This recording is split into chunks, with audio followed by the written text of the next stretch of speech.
This is the sneak peek for the world premiere of Right On by Darren Canady. Gifted and blessed. The play is about a reunion of ex-Black radicals at a large Midwestern university. It's 30 years after they've graduated, and they have returned to perform Right On, which was a talent show, variety evening of scenes and songs that they did as part of their Black Student Union. Except they were not able to finish it because of activities that they engaged in their final year on campus. Well, someone must have told you we're doing Right On.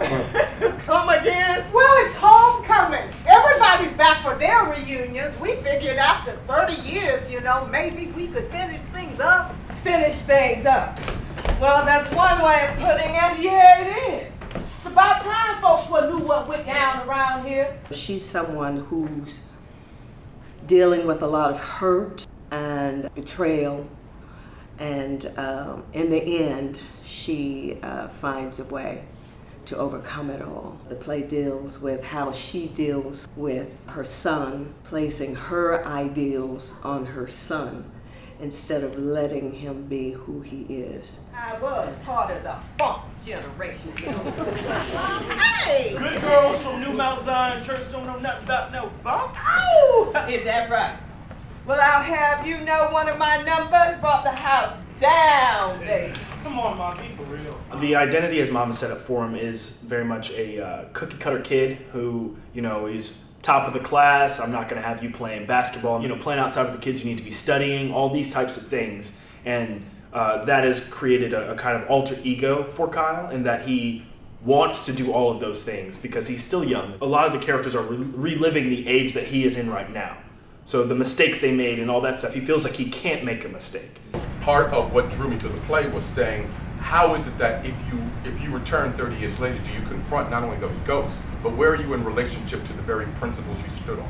Where are you in relationship to your own idealism of the 70s? And I think all of us have that journey in our lives, the things that we started out in life that we thought we were going to be, the idealism we held as 18, 19, 21-year-olds, and having to look some 30 years later at who we are now and reckoning whether or not we betrayed ourselves and our values or whether we've been consistent with them. Beneath this vicious corporate witch standing in front of me is my old friend, and I want her back.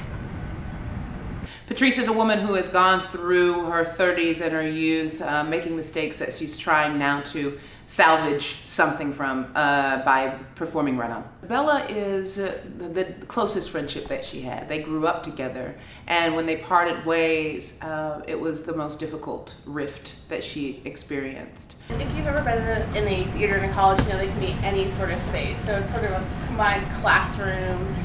It was taken over as theater space, now it's maybe a storage space. So we started with that idea. And metaphorically, we're trying to make it seem, like they're out, essentially. This is where they're being haunted by their past. Ron is a character that I could relate to, and a lot of men I think can relate to. He was into the student union, the Black student union movement. I think he was really there for a lot for the women too. She is a woman that is, I think, fabulous. I think she's an organizer. I think she's a strong businesswoman. Girl, we are years old. Ain't none of us jumped it like it was hot in years. It's a fabulous character to play. She is now an attorney.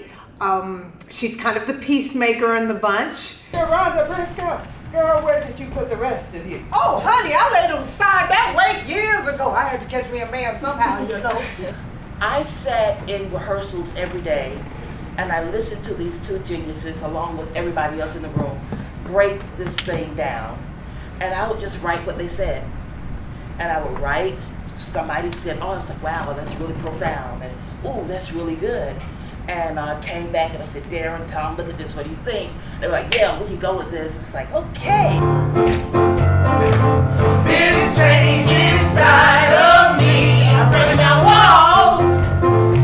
Because it touches on two generations, we're always interested in Horizon on things that bring different kinds of people in the room together. And because this play is about activists people who were activists in the early 70s who are now in their 50s, and their children. How did I go this long and not receive these stories personally. Because it's clearly informed the way you think about yourselves, the way you think about what it means to be Black, the way you think about what it means to be an American. It's informed the way that they treat me and other members of my generation.